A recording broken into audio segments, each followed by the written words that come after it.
Good evening, everyone, and thank you for joining us on this evening. I'm very proud to be here, joined by some extraordinary public servants, members of my team who've worked so long and hard, Secretary of the Governor, Karen Persicilli-Keough, Counsel to the Governor, Liz Fine, and Budget Director with years of experience, so we appreciate it very much, Bob Magna, for joining us. And today we're here to announce that a conceptual agreement has been reached on the fiscal year 24 budget.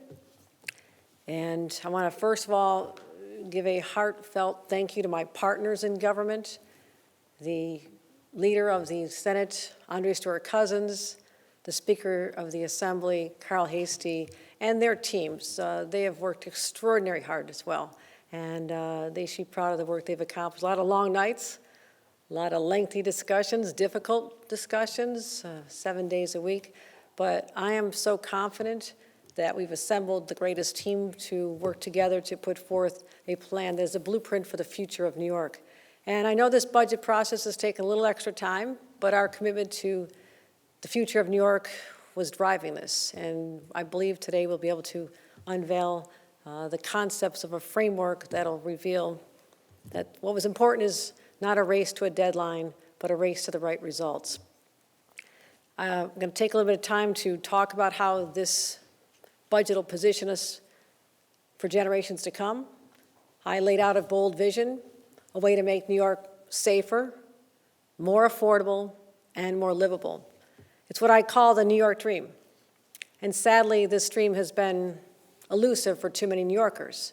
And that's why this is an historic day for the great state of New York, as we take one step closer to helping millions of New Yorkers achieve that dream of better, more inclusive opportunities for people, making people feel safer when they walk down the streets, where they can find opportunity and success for themselves and their families. That's what this budget is all about. And now let's get into the details. And there's a lot of them. The overall budget is approximately $229 billion. It is balanced. It supports our bold vision for the future without spending beyond our means. The percent of state operating funds in reserves, and I point out last year with my first budget, this was very important to me because you do not know what's going to happen, the headwinds that lie before us, the economic challenges that could still unfold with a recession. I want to make sure we protected New Yorkers, and that's why our reserves are still 15%. But like I said, the economy remains volatile, and reminding us why we had to be prudent this year and we'll have to be prudent heading into the years ahead. I've always said that every New Yorker deserves to live in a community that is safe and peaceful, and I've been laser focused on making that dream become a reality. I want to start by talking about New York's bail laws. I've always been clear on where I stand on this issue. Overall, bail reform was needed. I support the core of its true premise, that no one, regardless of money, should be incarcerated because they don't have enough.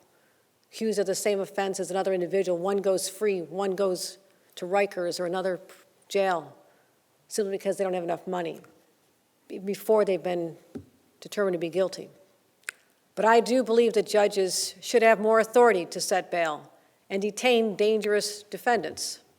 Data shows that recent decreases in recidivism for the low-level offenses, that's positive, but increases in recidivism for defendants charged with serious crimes. That's why it was very clear that changes need to be made.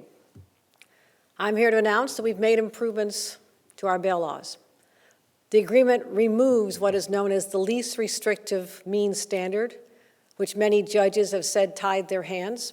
It gives judges discretion. They need to hold violent criminals accountable, while still upholding our commitment to a justice system that is fair and accessible to all, and also ensuring that poverty is never treated as a crime. We knew that changing the bail laws was not all we needed to do to keep New Yorkers safe and improve our criminal justice system.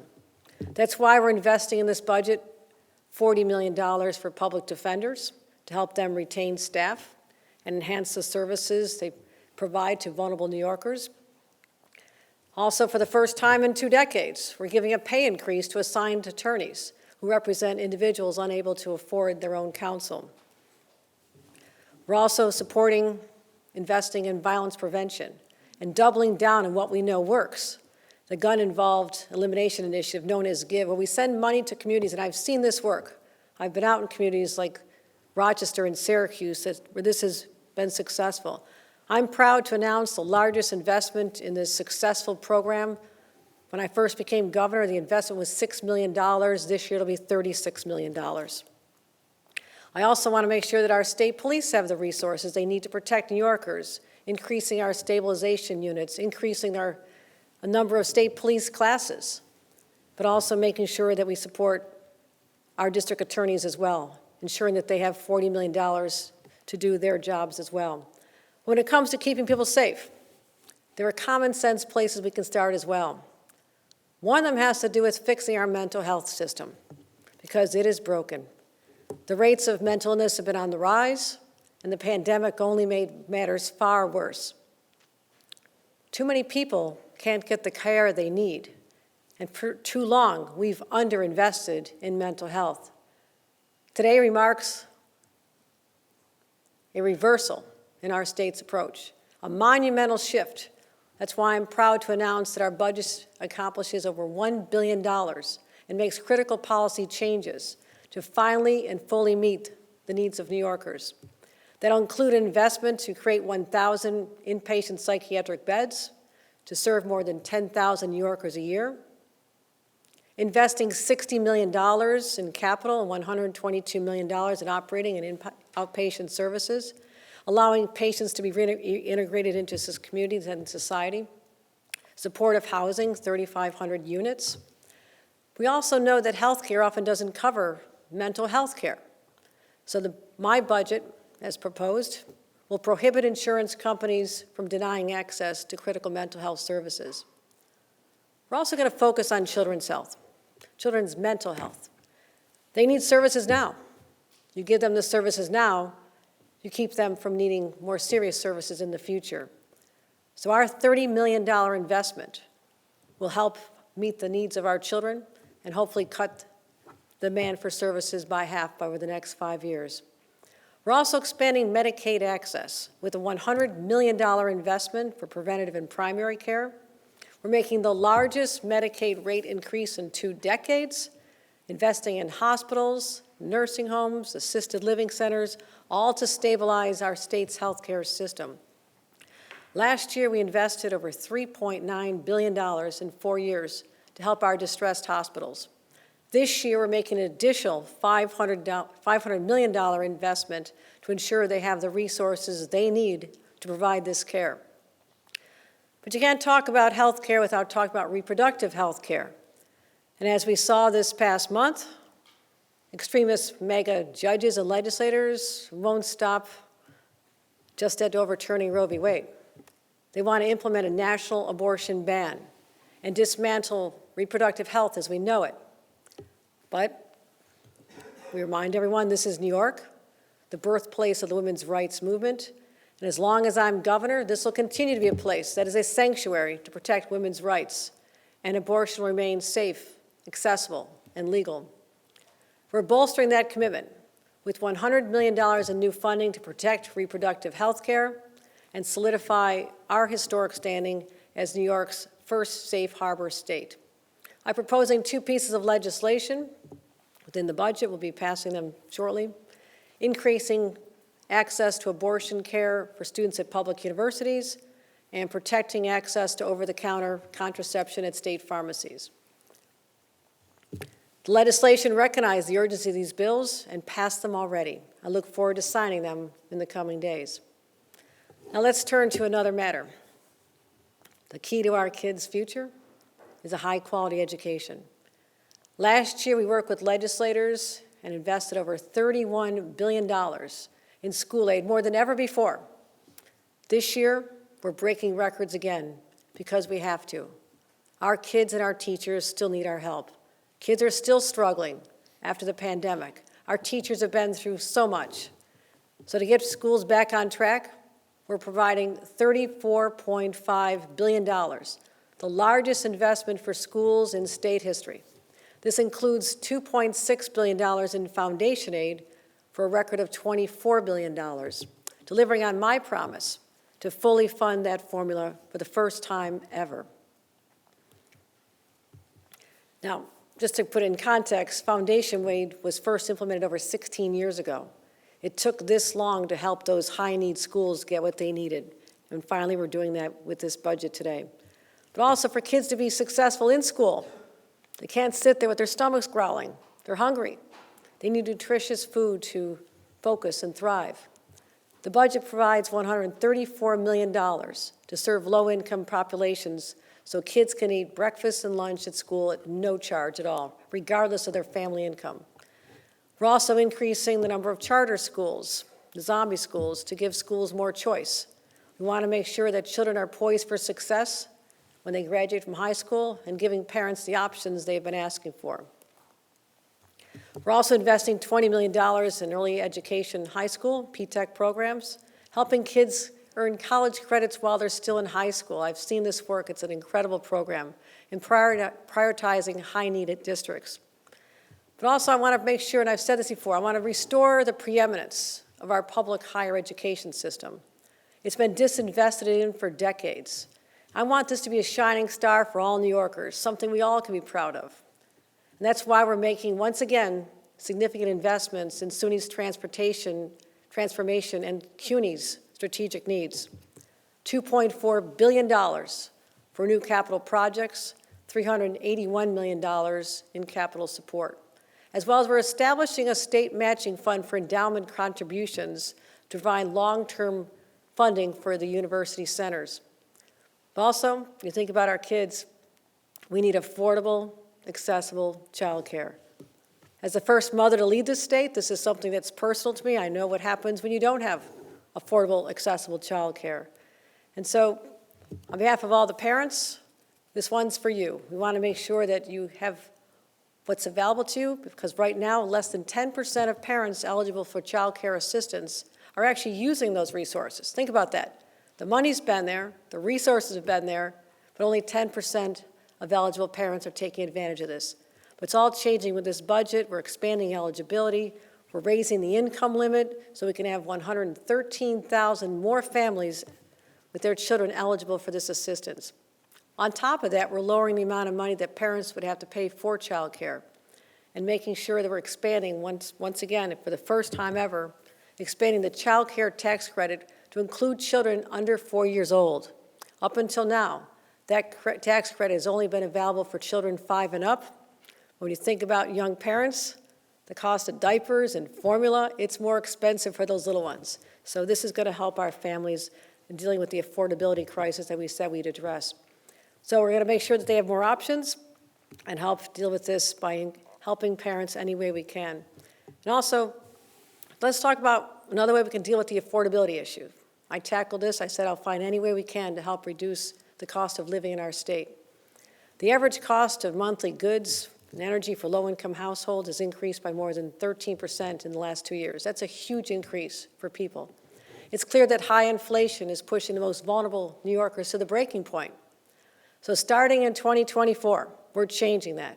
We're raising the minimum wage to $16 in New York City, Long Island, and Westchester, $15 elsewhere in the state, with 50-cent increases in both 25 and 26. But starting in 2027, the minimum wage will increase annually according to the Consumer Price Index. In other words, if costs go up, so will your wages. There are nearly 900,000 minimum wage earners in New York State, more likely women, more likely people of color, and many are single moms. For them, this will be a lifeline for them and protects them from labor exploitation and gives them a measure of security that they've not had until now. Another area that's really important to me, you know this, I've talked about this a lot, housing. It's been central to my agenda from day one.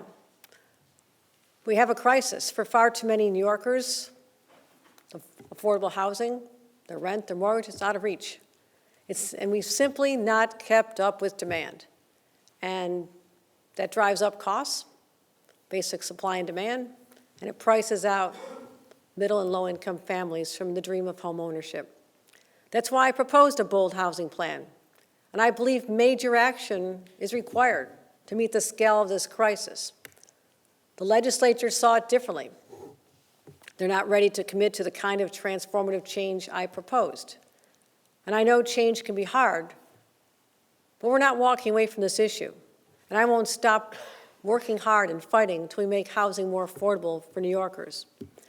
So I've talked to the leaders. I've committed to working with them. We're together in our desire to do whatever we can to ensure that we've done all we can to increase the supply of housing in the state of New York. I also believe there's more we can do by executive action, which will be unfolding publicly in the next few weeks. But one thing I do know, when you look at comparing us to other states that have made the tough decisions and have made a difference, it didn't happen overnight. It didn't happen in 3 months. In many cases, it took decades. But I'm impatient. We started the discussion. We started the conversation. And people know that I'm a fighter, and I'm going to continue working with anyone who'll roll up their sleeves and help us change the trajectory that our state is on right now, which is that we do not have enough housing for New Yorkers. So we'll work with advocates, legislators, and I know we can do that here and overcome all obstacles.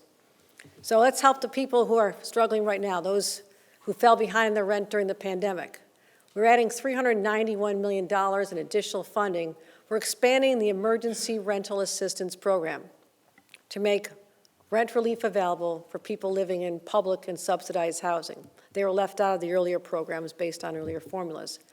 We're also focused on helping low-income families, homeowners, stay in their homes with $50 million to help them with the cost of home repairs. We're proud of creating a nation-leading program as well to get lead out of kids' homes.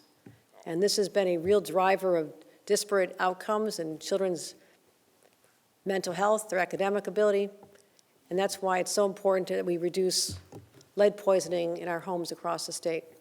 It's time to do something about it. It's way overdue. So the state's going to ensure that all rental units before 1980 are inspected for lead every 3 years. And property owners who don't get rid of this, get rid of the lead, will lose their certificate of occupancy. It's that simple. Let's talk about something else. The MTA, the lifeblood of New York City. It's rebounding from COVID. Just last week, the MTA set a record for ridership post-COVID of 4 million riders. That's good news. We've been plateaued for a while, but now we're moving ahead. But we still have, as a result of the pandemic, the MTA is facing stark financial challenges. The choice was just wait and see what happens, kick the can down the road, or launch a bold strategy of sustainability to shore up and ensure the viability of the MTA for years to come. So, working hard, we rolled up our sleeves again and came up with a plan to generate additional revenue for the MTA. Through a minor increase in the payroll mobility tax for New York City's largest businesses, we'll provide over $1.1 billion for the MTA. New York City will increase its contribution to paratransit services, support the MTA with an additional $165 million a year, and the MTA will also implement a $400 million plan to make their operations more efficient and save money. And with this budget, commuters in the New York City region will know that this program will not be jeopardized. We're not cutting services. We're not curtailing our investments in this critical piece of infrastructure. So I'm also pleased to announce, as we encourage more people to take buses, take public transportation, that we're launching a 2-year pilot program in New York City to offer free bus service on 5 different lines, 1 in each of the boroughs. And the MTA will decide where the lucky areas are. Let's talk about something else. Rising energy costs. Many families, again, we talk about affordability. Low-income families are facing energy increases of 20 to 30%, higher than just 1 year ago. There's no way they could have budgeted for that. With this budget, we're insulating vulnerable households from exorbitant energy bills and building a more sustainable future. We're investing $400 million to deliver immediate utility relief for hundreds of thousands of vulnerable New Yorkers and provide low-income households with resources to upgrade their appliances, insulation, and heating systems. And that'll go hand in hand with our efforts, with our nation-leading effort to address climate change. Everyone knows we've seen the effects of climate change, the storms, the hurricanes coming to New York, record snow amounts. We're seeing the effects every single day, not just here, but across the nation. Our budget prioritizes nation-leading climate action that meets this moment with ambition and the commitment it demands. So we're dedicating $500 million to build the clean water infrastructure that our communities need, bringing our total investment to $5 billion over the last few years. We're also directing $400 million from the Environmental Protection Fund to preserve open space and advance conservation across New York. And we're going to be the first state in the nation to advance zero-emission new homes and buildings, beginning in 2025 for small buildings, 2028 for large buildings. And we have more to do. And we're going to be working with the legislature if we finalize the budget, as well as getting through the end of the session. But here's a quick preview of what we're doing. A lot of funding is going to localities and generate capital projects in the pipeline. But here we go. I said I would do the hard things in my State of the State. I do not back down from a fight. Not now, not ever. We've accomplished a great deal. We've had a lot of intense conversations. But I believe that New Yorkers will be proud of this budget. It serves so many different needs and helps so many different people, and that's why I'm proud of it. And I also know that I said I would make our state safer, more affordable, more livable for New Yorkers of today and tomorrow. Now that we're reaching the end of this process, I'm confident that's exactly what this budget delivers. Years from now, people will look back at our time, just still coming out of the pandemic. What did we accomplish? Did we accomplish what this moment called for? Did we make a difference in the lives of others? We're going to be able to answer that question, yes. We invested where we needed to invest and let people know they matter. That regardless of where they live in the state of New York, we understand their concerns. They're worried about their safety of their families. They're worried about paying their bills, paying for childcare, good education. So now we're building a path of shared prosperity for all New Yorkers, and I'm very proud of this budget. Thank you very much.